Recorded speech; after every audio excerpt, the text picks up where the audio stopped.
That's a pure audacity. Can't let no dream turn to tragedy. Got cash coming with that reality. Gotta see it with intelligent mentality. And they both coming for y'all salaries. Plus never been distracted by your fallacies. Can't no podcast be their policy. Hand down, and they best do a prodigy. Yeah, Captain I see you got mind of a dreamer. When they hit topics, you better believe it. They only speak facts by the odds and they even. You gotta pay homage whenever they speaking. One of a kind like a rose from the cement. Genuinely tight like Serena and Venus. Speaking their name, but you better believe the topic they touching can make you a genius. Facts. What's up? Welcome to another episode of Pure Audacity. This is episode 9. The episodes have just been flying, but welcome.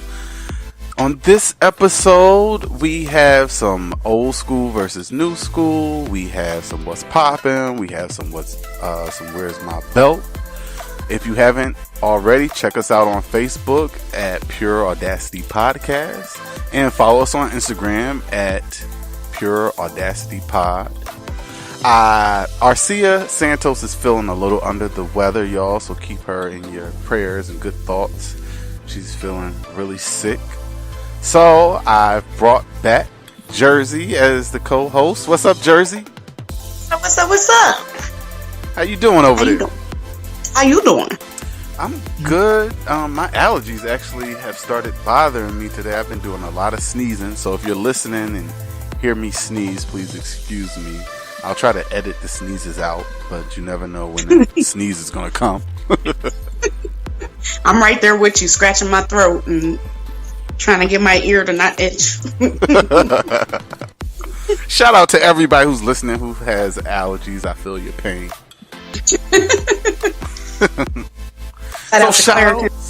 Shout out to Claritin and Flonase and all that good stuff. Even Benny. Shout out to Benny. Benny. I call him Benny for short.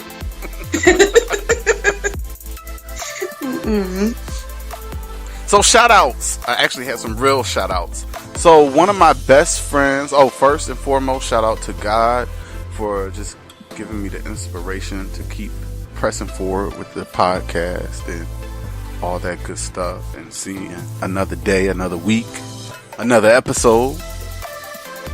Shout out to one of my best friends from high school, Brandy. He has been listening to the episodes and we've been talking through Messenger, and he was cussing me out the other day, telling me to give him a shout out. So shout out to him for listening all the way from Charlotte, North Carolina. Shout out to Brandy. Shout out to one of my colleagues from work. We call her Pride. She's always checking in on me and giving me encouraging words when I'm feeling a little down, a little blue.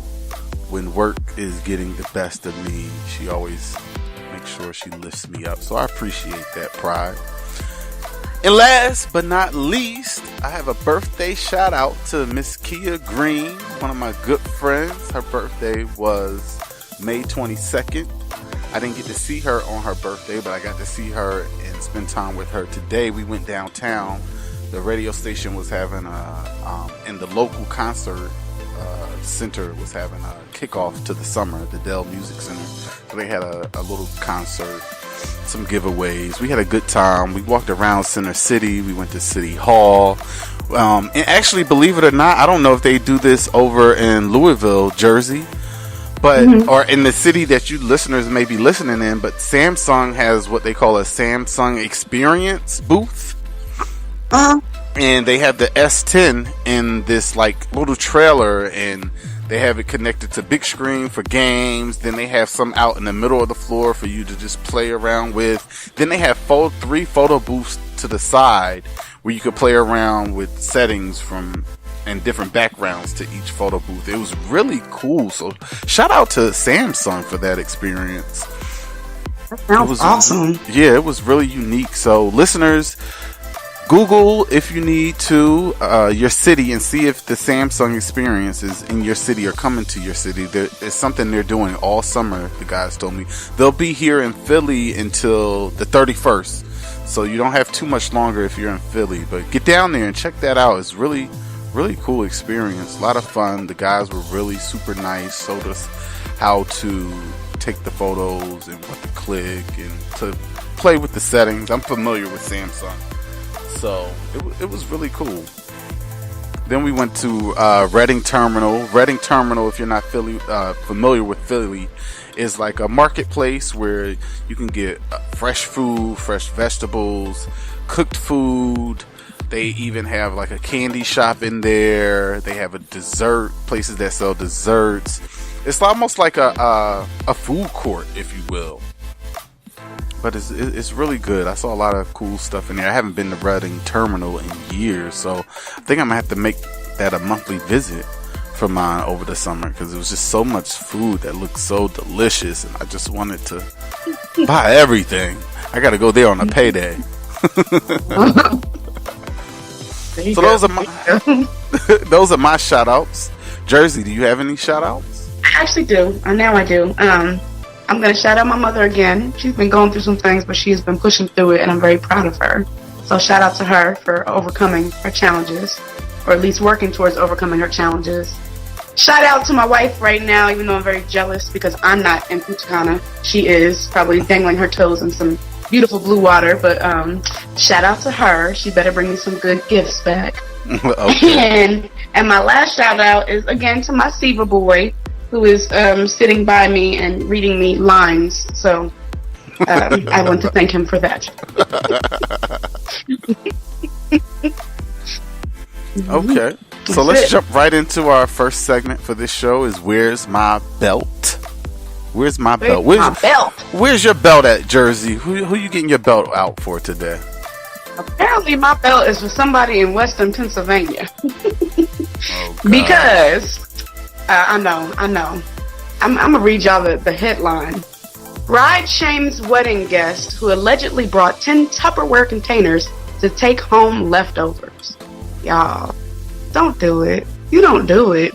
You really don't. No. So apparently this woman from Western PA, she wrote on her Facebook, if that's it, I'm wedding shaming. That's the name of the group. Mm-hmm. And she said, my husband and I had a very small wedding ceremony and reception. They had about 25 people there, only close friends and family. But a couple of days before, her dad's friend asked if he could bring his daughter and husband to the nuptials. So anyway, it goes on further, and it says, so the daughter shows up. She didn't come with the husband, but she did come with about 10 Tupperware containers, y'all, to take food. The bride was outraged, obviously, and I would have been as well. Said the woman loaded up 7 Tupperware containers with food to take home, took about 3 containers of homemade cookies, a couple bottles of beer, and most of the centerpieces. What? Really? Like, really? On that one? I don't see how you can come to somebody's wedding that you don't even know. Anyway, they said they go on further. The bride at the time didn't notice it. Her father told her afterwards. She went to open up the gift from the woman who came, and the woman gave him $5. You're gonna stop playing. Where is my belt? Where is my belt? Ain't that it? Let me have seen that at my wedding. It would have been on. It would have been on. That food is not inexpensive. We know this, right? You don't do it. You don't do it. That was tacky.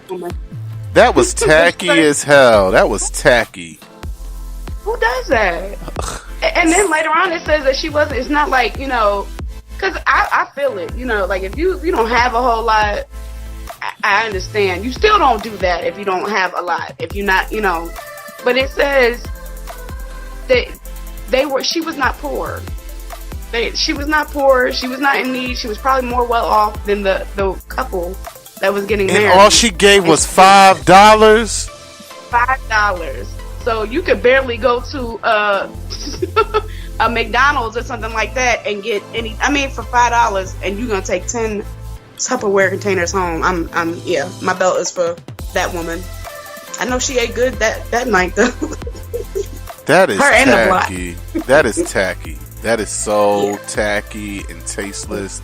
Go sit your ass down somewhere after I beat you with this belt. Take several seats, please. Yes.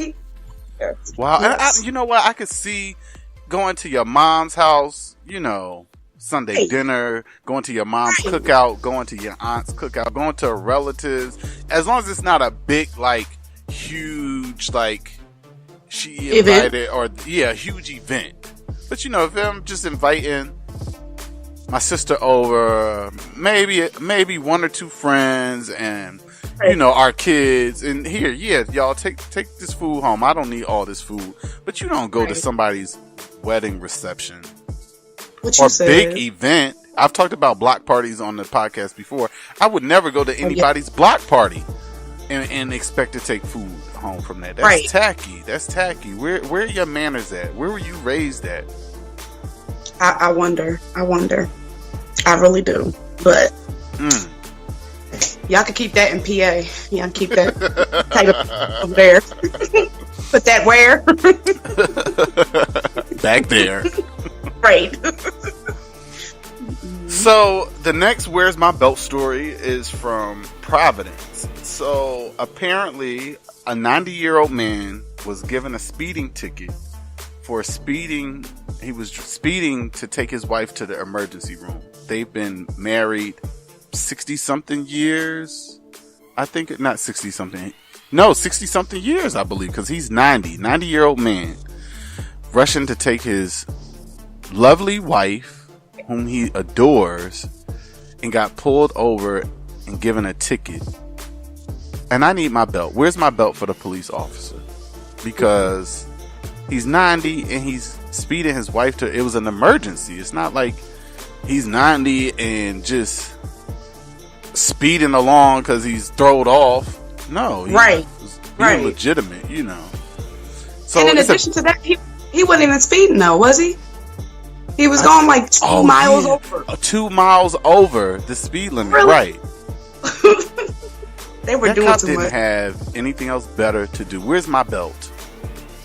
Right. So it's a video on Facebook if you guys want to look for it, but it's called In Providence, I think. Speeding caught in Providence. It's called Caught in Providence. Mm-hmm. But the judge threw it out, you guys. So shout out to that judge for throwing out that case. Yes. Because that man did not deserve nor need a ticket for going 2 miles faster trying to get his wife to the emergency room. Right. Where's my baton? Yes. Get him. A mess. A mess. Where is my belt for these people? For this next story? Yes, Cass. Yes.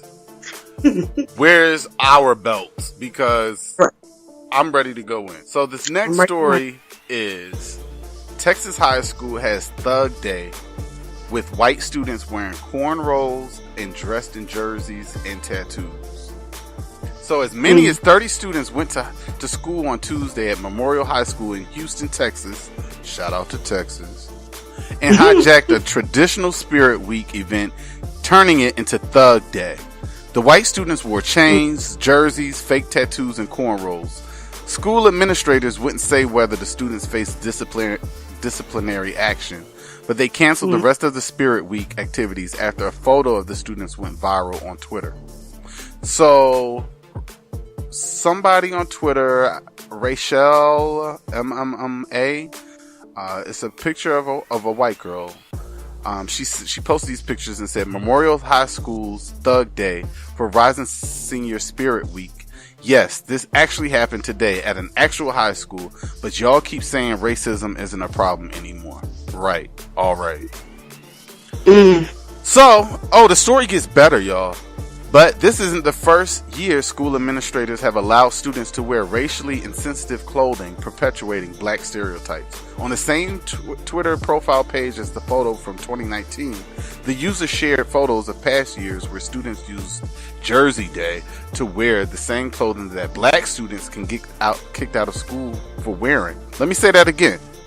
The user shared photos of past years where students used Jersey Day to wear the same clothing that black students can get kicked out of school for wearing.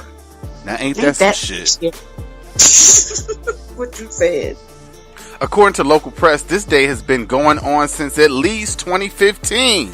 Back in 2015, the official term was Senior Swag Day, which still perpetuated stereotypes. I can't talk, can I? It took a photo